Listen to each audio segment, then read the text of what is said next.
দাদাকে নিয়ে যেতেও পারবে।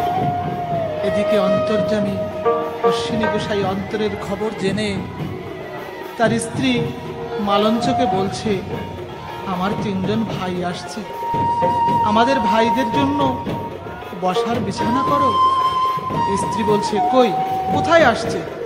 গোসাই আবার বলছে, আমার ভাইয়ের আছে মহামানব ঠাকুরের ভক্ত। মালঞ্চর এইবার বিশ্বাস হয়েছে, বিছানা করছে আর 2 চোখের জলে বুক ভেসে যাচ্ছে। ভাইরা আসলে তাদের মুখে 2 অন্ন দেব, সে ক্ষমতা আমাদের নেই। অশ্বিনী গোসাই বলছে, তুমি কাঁদছো কেন মালঞ্চ? আজ তো আমাদের আনন্দের দিন। এই শুভ দিন কয়জনার ভাগ্যে হয় বলো তো?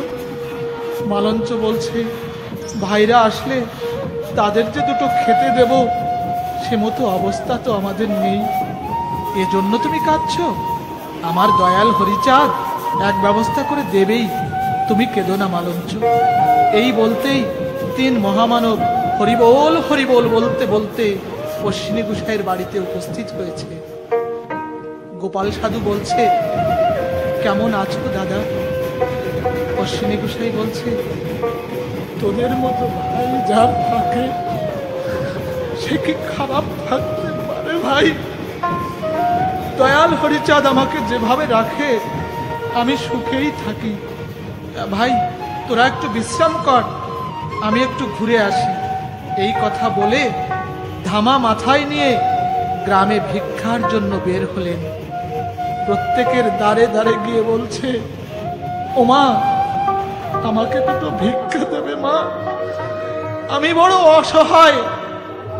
বাড়িতে আমার ভাইয়েরা এসেছে, তাদের মুখে 2 ভাত দেব এমন কোনো কিছু আমার ঘরে নেই, 2 চাউল দাও না মা।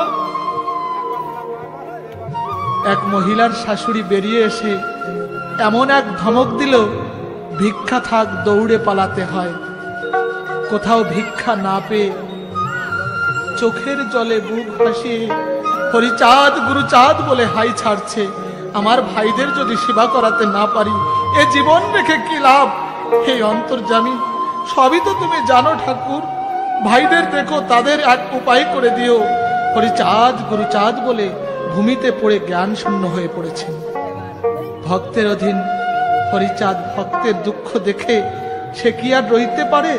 তাই এক মুসলমান নারীর রূপ ধরে কাছে এসে বলছে, ও পাগল বাবা, ও পাগল বাবা। গায়ে ধাক্কা দিলে অশ্বিনী গোসাই চমকিয়া উঠল। কে তুমি মা? মহিলা বলছে, আমি মোজাব মিয়ার নাতি বউ, ওই বাড়িতে গিয়েছিলাম ধান বানতে, এই তো সেই চাউল। চাউলের কথা শুনে অশ্বিনী গোসাই বাচ্চা ছেলের মতো কেঁদে উঠলেন। তুমি কাঁদছো কেন বাবা? অশ্বিনী গোসাই বলছে, বাড়িতে আমার 3 ভাই এসেছে, ঘরে এক মুষ্টি চাউলও নেই।